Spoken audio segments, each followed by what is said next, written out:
Baik Pak ya. Allahu nurus samawati wal ard. Allah itu adalah cahaya langit dan bumi. Terjemah harfiahnya begitu. Allah cahaya. Tapi kemudian dimaknai oleh ulama kita Allahu munawwir. Allah itu yang menerangi, yang memberikan cahaya kepada langit dan bumi. Ya, Allah yang memberikan cahaya kepada langit dan bumi sehingga kemudian semuanya bercahaya. Kemudian disebutkan masalun nurihi kamiskat. Perumpamaan nurnya Allah itu seperti miskat. Nah, panjang kalau saya ulangi kembali tadi pertanyaannya, langsung saja kepada intinya ya. Bahwa yang dimaksud dengan masalun nurihi, nurnya yang dimaksud itu adalah nur Muhammad sallallahu alaihi wasallam. Jadi yang dimaksud itu adalah nur Muhammad sallallahu alaihi wasallam. Itulah nur yang pertama diciptakan oleh Allah SWT. Bahkan makhluk pertama yang diciptakan oleh Allah SWT adalah nur Muhammad. Ada 4 istilah yang digunakan di dalam hadis untuk menamainya. Ruh Muhammad, nur Muhammad, al-aqlu dan al-qalam. Itu 4 istilah yang digunakan.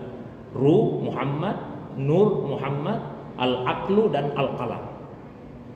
Kata Sultanul Aulia Syekh Abdul Qadir Al-Jilani, keempat istilah itu merujuk kepada satu makna yang sama, yaitu al-haqiqah al-muhammadiyah, hakikat Muhammad.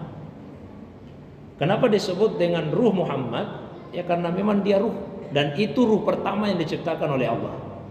Karena itu di Al-Quran kalau kita baca surah Al-An'am, beda redaksinya dengan yang kita baca di dalam salat. Karena itu yang dipakai dalam doa iftitah. Kalau kita salat doa iftitah, kita ucapkan di ujungnya itu wa ana minal muslimin. Tapi kalau di Al-Quran bukan wa ana minal muslimin, wa ana awwalul muslimin. Karena yang dimaksud di situ adalah Nabi SAW. Ketika di alam arwah Allah bertanya, bukankah saya Tuhan kalian? Yang pertama menjawab itu Nabi. Saya bersaksi, maka beliau awwalul muslimin, yang pertama berserah diri kepada Allah Subhanahu wa ta'ala. Itu Nabi SAW. Yang pertama berserah diri kepada Allah itu Rasulullah SAW. Nah, baru diikuti oleh kita semua arwah yang mengatakan bala syahidna, kami semua bersaksi. Karena itu disebut ruh Muhammad. Disebut juga dengan nur Muhammad karena Nabi itu memang nur, dia adalah cahaya. Dan itu yang dimaksud di ayat tadi, masalun nurihi. Ya, perumpamaan nurnya, itu nur yang dimaksud nur Muhammad sallallahu alaihi wasallam. Itu hakikatnya, nur Nabi sallallahu alaihi wasallam. Nah, kenapa disebut dengan nur? 3 tafsir ulama kita, Pak. Ada tafsir zahir, tafsir zahirnya beliau nur secara hissi. Memang tubuh Nabi itu bercahaya, tapi tidak menyilaukan mata. Tidak menyilaukan mata. Yang cerita Aisyah radhiyallahu anha, istrinya Nabi, kata Aisyah, suatu waktu beliau menjahit, tiba-tiba jarumnya jatuh dan pelita padam. Jarum jatuh, pelita padam. Beliau tidak bisa menemukan jarum itu. Tidak lama kemudian Nabi masuk ke ruangan itu. Ruangan yang tadinya gelap menjadi terang dengan kedatangan Nabi. Berarti beliau nur secara hissi. Memang tubuh Nabi bercahaya, tapi tidak membuat silau mata. Ada lagi yang memahami agak tinggi sedikit, yang mengatakan bahwa beliau adalah nur karena beliau mengeluarkan manusia dari aneka kegelapan menuju ke cahaya. Di Al-Quran disebut, ya, Nabi itu mengeluarkan manusia minaz zulumat ilan nur, dari aneka kegelapan menuju kepada satu cahaya.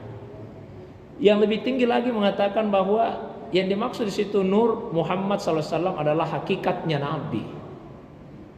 Dan ketika itu beliau sudah menjadi Nabi. Jadi kalau ditanya, Pak, sejak kapan Nabi Muhammad SAW itu menjadi Nabi? Kalau syariatnya ketika beliau berumur 40 tahun, itu syariatnya. Hakikatnya beliau sudah jadi Nabi bahkan sejak di alam arwah. Ya, sejak di alam arwah. Nabi pernah ditanya, hadisnya ada di Sunan At-Tirmizi, mata kunta nabiyan, sejak kapan engkau menjadi Nabi? Nabi menjawab, Kuntu nabiyan, saya sudah jadi nabi. Wa Adam bainar ruh wat tin. Ketika Nabi Adam masih antara ruh dan tanah, belum tercipta, beliau sudah jadi nabi. Dan beliau sudah menerima wahyu sejak di alam arwah. Di Al-Quran Allah berfirman, wa innaka latulaqqal Qur'an min ladun hakimin alim. Quran itu telah diberikan kepadamu dari sisi Allah secara langsung.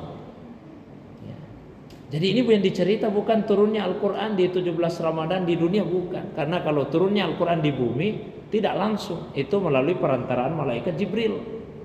Yang dicerita di sini ketika Al-Quran diberikan kepada Nabi ketika masih di alam arwah. Maka mohon maaf, ada cerita ya tidak bisa disalahkan karena ada di hadis. Tapi kalau ulama tasawuf menggunakan riwayat yang lain.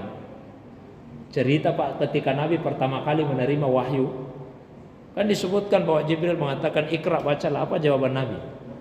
Yang biasa disampaikan oleh para ulama kita, saya tidak bisa membaca. Terus disuruh lagi ikra, bacalah. Nabi mengatakan lain, saya tidak bisa membaca. Terus bacalah. Nabi mengatakan saya tidak bisa membaca. 3 kali disebut begitu. Yaitu memang terdapat di Sahih Bukhari. Tapi di hadis yang lain jawaban Nabi tidak begitu. Bervariasi jawabannya Nabi. Pertama kali ikra, baca. Nabi masih mengatakan saya tidak bisa baca. Karena beliau belum ingat apa yang dialami di alam arwah. Mungkin kita mengatakan, kok Nabi bisa lupa? Oh, sama dengan kita ini Pak. Percaya tidak kalau kita pernah di alam arwah lalu Allah bertanya, bukankah saya Tuhanmu? Lalu kita menjawab, kami bersaksi. Kita percaya tidak bahwa kita pernah mengalami itu? Mestinya kita percaya karena di Al-Quran. Tapi kalau saya tanya, ada yang ingat? Apa ada di antara kita yang ingat kejadian itu? Tidak ada. Kenapa kita tidak ingat? Karena ruh itu nyaman di dalam tubuh. Nyaman di dalam tubuh ini. Sama kalau orang pergi merantau, di tempat perantauannya dia mendapatkan kesenangan, kenyamanan, kenikmatan, dia lupa kampung halamannya. Begitulah ruh. Ketika di dalam tubuh, lupa kampung halamannya. Kampung halaman ruh itu di alam lahur. Dia lupa. Nabi juga awalnya lupa. Dipeluk oleh Jibril yang datang dari alam rohani, ingatan Nabi semua kembali. Maka ketika yang kedua Jibril mengatakan bacalah, apa kata Nabi SAW? Bukan lagi saya tidak bisa membaca, tapi yang beliau katakan, beliau balik bertanya, ma'akra, apa yang akan saya baca Jibril? Karena sudah hadir semua ilmunya. Apa yang akan saya baca? Dipeluk lagi, yang ketiga Jibril mengatakan ikra, bacalah. Maka Nabi kemudian balik bertanya lagi, maza akra, lebih spesifik. Fokusnya Nabi itu kepada ayat-ayat Al-Quran. Maka Nabi bertanya, yang mana dari ayat-ayat Al-Quran ini yang akan saya baca Jibril? Maka Jibril menjawab, ikra bismi rabbikal ladzi khalaq, dan seterusnya. Itulah disebut Nur Muhammad. Itu hakikatnya. Ya. Disebut juga dengan akal. Jadi hakikat Muhammad itu disebut juga dengan akal, bukan akal kita ini. Kenapa disebut dengan akal? Karena dia mudrik lil kul. Dia mengetahui secara global. Disebut juga kalam. Bukan kalam yang menulis perbuatan manusia. Kenapa dinamakan kalam? Ibarat pulpen mentransfer pengetahuan, memindahkan pengetahuan. Maka begitu juga dengan Rasulullah SAW. Dia adalah kalam yang mentransfer pengetahuan dari Allah kepada seluruh manusia. Nah, jadi hakikat yang dimaksud adalah nur Nabi Sallallahu Alaihi Wasallam. Di mana dia tersimpan? Di dalam miskat. Ya, nur Nabi itu tersimpan di dalam miskat. Paling sempurna ketika diletakkan di dalam tubuhnya yang mulia. Itulah zahirnya. Maka Rasulullah SAW itu adalah Nabi pertama secara batin, dan beliau Nabi terakhir secara zahir. Jadi secara zahirnya beliau membawa agama kepada kita, diajarkan, dan secara batin beliau adalah Nabi yang pertama. Itu tersimpan di dalam miskat. Disebut tadi Pak, tidak timur tidak barat, artinya kokoh, istiqamah. Ya, kalau kita beragama secara syariat istiqamah, tapi batin kita juga istiqamah, mesti senantiasa tersambung kepada nur Nabi Sallallahu Alaihi Wasallam. Karena itu perantara menuju kepada Allah Subhanahu Wa Taala. Nah, mungkin itu Pak di antara pemanahnya. Wallahu a'lam bishawab. Ada yang lain mungkin? Ya,